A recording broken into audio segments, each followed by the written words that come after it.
नमस्ते दोस्तों, आप सभी का स्वागत है इस YouTube चैनल पर, जिसमें मैं रविंदर जो भी बुक पढ़ता हूं उसके एक्सपीरियंसेस आप लोगों के साथ शेयर करता हूं।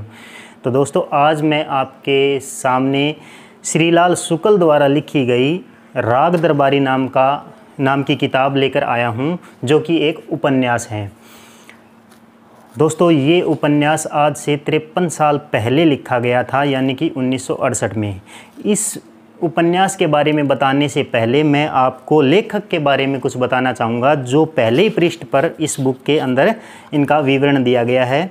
तो श्रीलाल शुक्ल जी का जन्म 31 दिसंबर 1925 को लखनऊ जनपद के अतरौली गांव में हुआ था और इनकी शिक्षा इलाहाबाद विश्वविद्यालय से स्नातक इन्होंने की।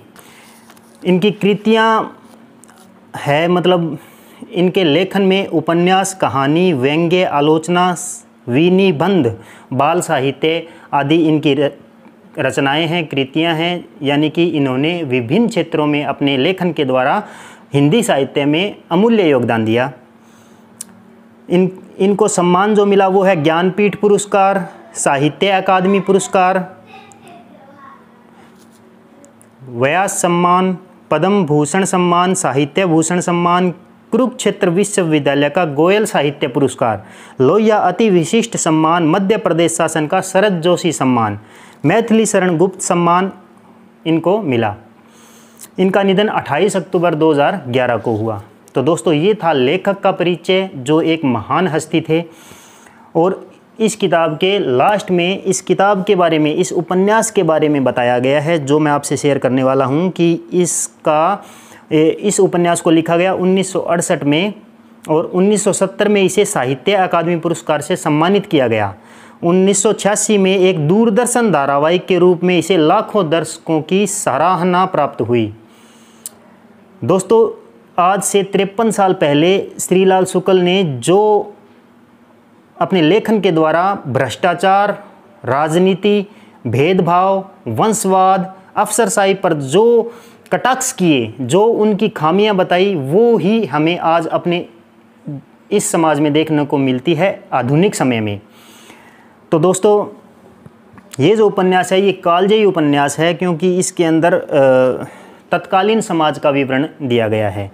अब मैं इसके अंदर जो बात है, लेखक द्वारा जो कहानी कही गई है और जितने भी कैरेक्टर हैं उनको वन बाय वन आपके सामने लेकर आऊँगा। जो आपस में सभी कैरेक्टर संयुक्त रूप से मिले हुए हैं, सबकी अपनी एक समस्या है, सबकी अपनी अलग स्ट्रेंथ है, अपनी वीकनेस है, अलग अलग लोगों की अलग अलग वीकनेस है और सभी एक दूसरे से जुड़े हुए हैं। इसलिए वो सभी मिलकर एक अच्छा नाटक प्रस्तुत करते हैं, अच्छा एक स्टोरी हमें देखने को मिलती है इस उपन्यास के अंदर। तो दोस्तों, इसके अंदर पहला जो कैरेक्टर है उसका नाम रंगनाथ है, जो कि पढ़ा लिखा युवक है, एमए उसने की हुई है और वो शिवपालगंज नामक गांव में आता है अपनी रिसर्च को पूरी करने के लिए। उसके बाद में वैद्य जी नाम का एक कैरेक्टर है, जो कि एक वैद्य होते हैं, लेकिन वो अपने एरिया के प्रमुख भी होते हैं, यानी कि वो एक मोजिज आदमी हैं। और रंगनाथ जो है वो उनका भांजा है और रंगनाथ वैद्य जी के घर में ही रहता है। उसके बाद में वैद्य जी के 2 सुपुत्र हैं। बड़े लड़के का नाम है बद्री पहलवान, जो कि पहलवानी करते हैं और एक बदमाश टाइप के युवक होते हैं। छोटे बेटे का नाम है रूपन बाबू, जो कि स्थानीय छंगामल विश्वविद्यालय में पढ़ाई कर रहे हैं और एक ही क्लास में 3-4 सालों से पढ़ रहे हैं, स्थानीय नेता भी हैं। उसके बाद में जो कैरेक्टर है वो है शनिचर का, जो कि वैद्य जी के साथ ही उनका कार्यभार देखते हैं और उन्हीं के घर में रहते हैं। उसके बाद में लंगड़ नाम का एक कैरेक्टर है, जो कि स्थानीय एक गरीब इंसान है और वो अपनी ज़मीन की नकल लेने के लिए तहसील में बार बार चक्कर लगाता है।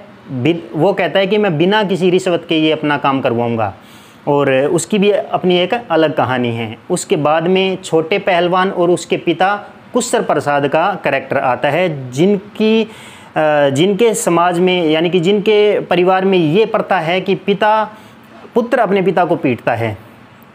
और एक बार छोटे पहलवान अपने पिता कुशर प्रसाद को आंगन में लेकर आते हैं और उनकी पीठ पर 2-4 जो है वो छड़ी से वार करते हैं, लेकिन कुशर प्रसाद अपने बेटे को वापस नहीं मारते, क्योंकि वो अपनी इस परिवार की प्रथा को ख़त्म करना चाहते हैं। तो इस प्रकार इनका भी एक करैक्टर है, अपना एक अलग चित्रण जीवन का है जो हमें बहुत ही शिक्षा देता है। उसके बाद में छंगामल विश्वविद्यालय के प्रिंसिपल हैं, मालवीय जी हैं वो टीचर हैं, खन्ना है वो टीचर है, और मोतीराम हैं वो भी टीचर हैं, और आपस में गुटबंदी में बंधे हुए हैं, यानी कि एक दूसरे के प्रति टांग खींचने वाला उनका टांग खींचने वाला करैक्टर है। और इस चक्कर में विद्यार्थियों यानी कि जो स्टूडेंट्स हैं कॉलेज के, उनकी पढ़ाई पर बहुत ज़्यादा प्रभाव भी पड़ता है, और इसके अंदर गुटबंदी को दिखाया गया है। उसके बाद में जो करैक्टर है वो रामाधीन भीकम खेड़वी का है, जो कि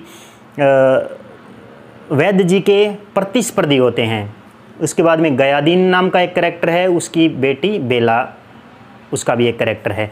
तो इस प्रकार इसके अंदर और भी 2-4 करैक्टर और हैं जिनकी अपनी एक समस्या है, अपनी एक स्ट्रेंथ है, और वो सभी मिलजुल कर एक अच्छे कहानी का निर्माण करते हैं जो हमें बहुत ज़्यादा शिक्षा देती है और हमें बताती है कि समाज में किन किन बुराइयां से आदमी किस प्रकार लड़ सकता है और कैसे मतलब अपने आप को समाज में स्थापित कर सकता है। यानी कि जब आप इस बुक को पढ़ते हो, उस उपन्यास को पढ़ते हो, तो श्रीलाल शुक्ल जी के द्वारा आपको एक अद्भुत ज्ञान का समावेश इस उपन्यास में मिलता है।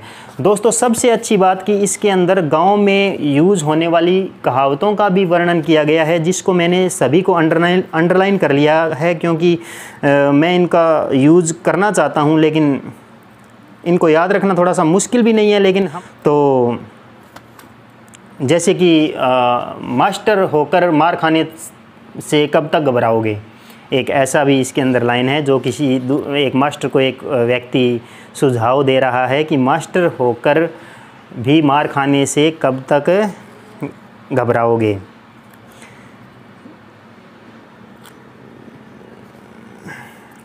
शहर में हर दिक्कत के आगे एक राह है और देहात में हर राह के आगे एक दिक्कत है। इस प्रकार अनेक प्रकार की इसके अंदर कहावतें हैं जो लेखक के द्वारा यूज़ की गई हैं एक एक छोटी छोटी लाइनों में, जिनका मीनिंग बहुत ज़्यादा बड़ा होता है। इसमें लिखा गया है, बेवकूफ़ लोग बेवकूफ़ बनाने के लिए बेवकूफ़ों की मदद से बेवकूफ़ों के खिलाफ बेवकूफ़ी करते हैं। ये भी एक अच्छी लाइन है, शायद मैं फ़्लो में नहीं बोल पाया, लेकिन ये है अच्छी। एक इसके अंदर और थी जो बहुत ही अच्छी कहावत थी, मैं आपको ज़रूर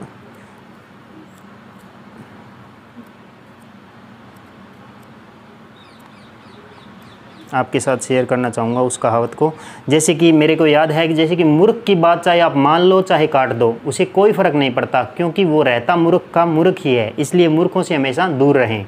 ऐसा एक इसके अंदर कहावत है जो कि मेरे को बहुत अच्छी लगी, और हर एक कहावत इसके अंदर अच्छी है, इसकी कहानी अच्छी है, करैक्टर अच्छे हैं, और जो तत्कालीन समाज पर लेखक ने कटाक्ष किया है, उनकी बुराइयां जो की है, बताया गया है कि हमारे समाज में किन किन बुराइयों से हम सामना करते हैं, वो बहुत ही अच्छी बात है। तो दोस्तों, मैं आपको रिकमेंड करूँगा कि राग दरबारी नाम के ये बुक, ये उपन्यास आपको पढ़ना चाहिए। आपको ये बहुत ज़्यादा ही ज्ञान देने वाला उपन्यास है, ज्ञान देने वाली किताब है। तो दोस्तों, इसी के साथ मैं अपनी ये वीडियो ख़त्म करता हूँ। उससे पहले मैं आपसे रिक्वेस्ट करूँगा कि मेरे वीडियो को प्लीज़ लाइक करें, शेयर करें, सब्सक्राइब करें, और कमेंट में मुझे बताएं कि मेरे वीडियो कैसे बन रहे हैं, ताकि मैं आपके लिए और ज़्यादा वीडियो बना सकूँ।